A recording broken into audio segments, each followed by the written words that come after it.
Welcome to Member in the Spotlight. This week we have the special privilege of interviewing the favorite coach of all time. Wow, what a build up. Yeah. Matt Walker. Matt, tell us a little bit about yourself, man.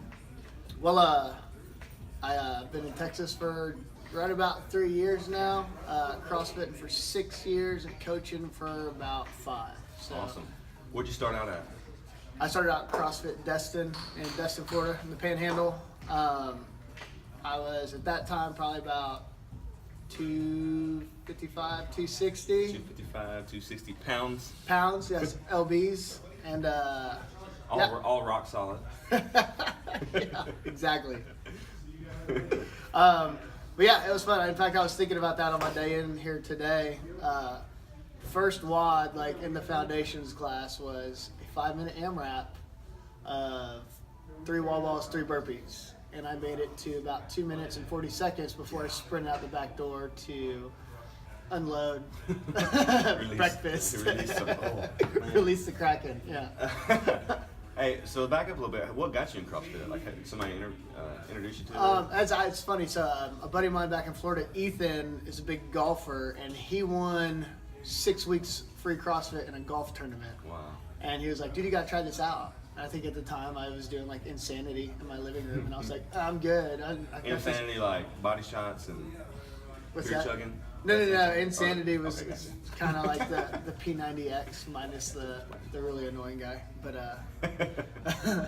yeah, so I was kind of doing that, and I'd already lost probably like 15 to 20 pounds doing that, but I needed something a little bit more. And after vomiting, I felt like this was it. It makes me vomit this quick doing such little things. Otherwise, it's like borderline bulimia if it doesn't actually do it. Did you grow up playing sports or anything? Play sports in high school? I did, absolutely. I started playing football when I was 6. Played it all the way through high school. Had an opportunity to play in college. I was at Troy and ended up just not working out. I would have been there DeMarcus Ware's senior season. So it was the first year they were going Division I. Didn't work out, and I literally spent the next 10 years on a beach drinking beer and not doing too much of anything, and went from graduating high school at 185 to I got up at most probably about 275. Wow. Whew, that is a load, man. Yeah, for sure. That is a load. So started CrossFit, got into it. Did anything come naturally to you? Like most everybody, especially the guys who are former athletes, people who are former athletes, some things come natural and then some things don't, obviously. What are some things that came natural to you when you first started? I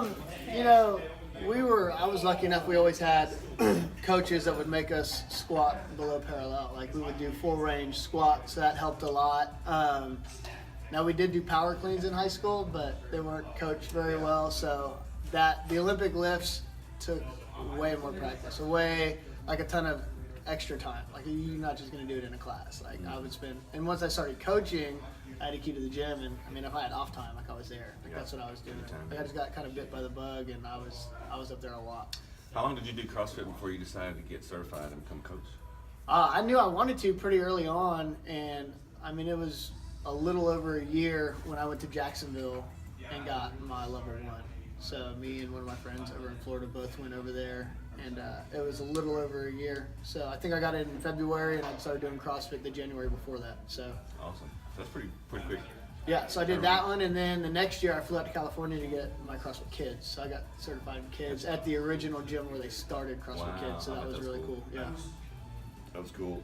So starting out CrossFit, become coach. What made you? Well, I kind of know this answer, but what made you move to Texas, and then how did you find CrossFit Ammo? Moving to Texas, I worked at a Cantina Laredo in Sandestin, and my general manager there bought one here in Dallas. And he goes, hey, you want to move to Texas? I said, well, I've been on the beach for 27 years. May as well try something new.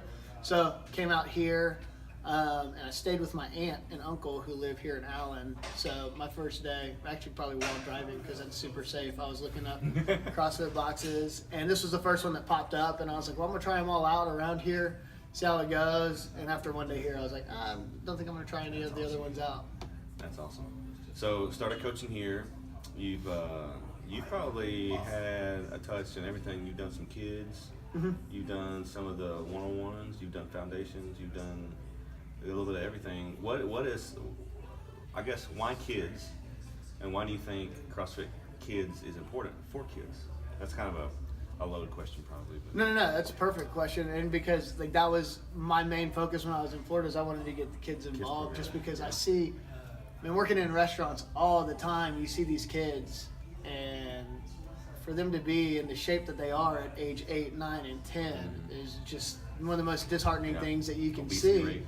You know, and you see that, and like working in a Mexican restaurant, I would see kids slam 3 Cokes, get enchiladas with cheese sauce on top, and know that they're in for a very long, hard life if they, somebody's not there to get them. Just moving around. It's not about how strong you're getting these kids. Guilty.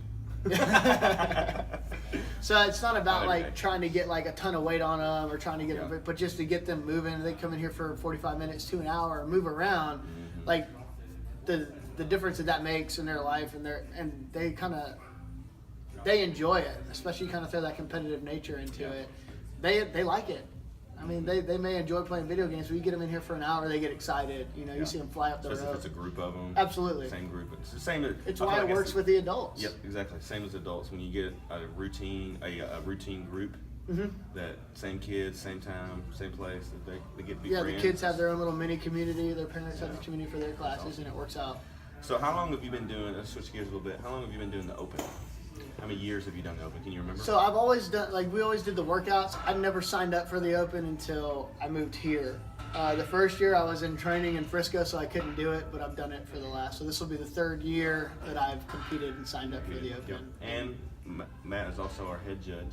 Yes, head judge. Do you like doing that? I do. It's fun. Holding standards? I do, because I think it's huge. I think it's really important, because when I go, like I've traveled and I've been to boxes in Boston, all over Florida, Louisiana, and you can see when you go to a box, places don't really hold their members to standards. Well, that's problematic when you get to the Open if you're actually going to do things the right way. Here, all of our members have great movements because we hold them to those standards all the time, and there's no reason to train impartial. I always love the correlation that CrossFit bleeds into other areas of life. I'm sure you've seen in the restaurant and bar business, holding standard.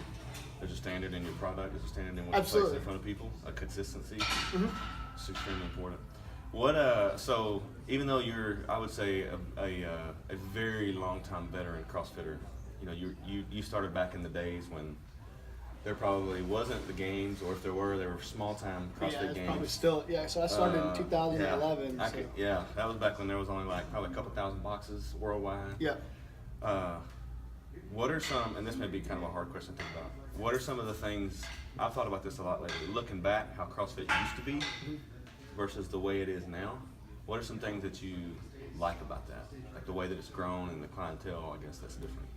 Well, I think more than anything, I appreciate that CrossFit isn't super, they're not myopic in their approach. They're constantly evolving too. They've gone back some of the stuff that they used to do and said, all right, well, this is probably a better way that we can do that. In the beginning, it was all paleo zone, super strict, and now you see if you're going to push these weights and get stronger to be able to maintain, you're going to have to probably add some carbs that you wouldn't normally. You're going to add white potatoes, you're going to add rice, so you're going to see their diet standards have changed a lot. Just programming itself, and there's still a lot of purists out there, but you look at our programming here, super complex compared to what it used to be. It used to be Olympic lifts one day, running one day, Block. Yeah, exactly. So you would do a Metcon twice a week, but now you're getting each one of those in every workout just about. You'll have a strength aspect, you'll have a Metcon or conditioning. So it's kind of evolved and it's growing, and look at the athletes 10 years ago compared to the athletes now in the games. It's completely different. They look like bodybuilders that move like freaking gazelles. Okay, so seasoned veteran, what are some movements that you're still oh my gosh. That I hate? I don't want to do this. Or that I can't even do? Sure. Let's start with I can't do. let's start with the P word, pistols. The people. I hear what she said, but she chimed in on that. I don't, after 6 years, don't have my pistols, but I'll have them by the time the Open starts. Just all right. Because that's the most Sports challenge here. sports challenge. I will have pistols before the Open starts because I get anxiety every Thursday. I'm like, please don't be pistols. Please don't be pistols. You think there'll be pistols in there this year? You think? I don't know. It was in the judges course, but I think it was last year also. It was more for judging the alternating movements, but I don't know. I think it's hard to judge with a camera. Yeah. So I don't know that HQ will put that in the open, but we'll see. I don't know. I'll be ready for it regardless. All right. Sounds good. Favorite movements? Man, I love the Olympic lifts. They're just fun. They're cool to watch. And as you get heavier and heavier, you kind of, man, I remember when I was like, man, I just want to snatch 185. So now my goal, so I'm at right about 200. So now like I saw Austin hit 225. So now, so it kind of gets up a little higher. Yeah. So I'm on adding that. the plates is like a visual mental block. Yeah, it is for sure. And that's why like Austin hit 225 the other day. We're like, man, that's a huge step. So now you're like, oh, now you'll see jump, gains. man, Yeah, exactly. that's crazy. It's so weird how that works, How but the it mind does. works. Awesome. Hey, well, y'all will see Matt Walker around a lot, most of the time in the mornings. Yes. Definitely around during the open. Yeah, I'll be here. And newlywed, did we I am. mention that? Newlywed, Odala, she's here too. And man, it's been fun to get to know Matt. It's been fun to get coached by Matt. And you're coaching me out just the other day on those kettlebells. Bottoms up, yes. Yeah, I was doing them yesterday. I did some yesterday. But y'all see around Matt, y'all get to know him a little more. Fun to be around. This is Matt Walker, the best coach at Ammo. I'm gonna load you with all these expectations.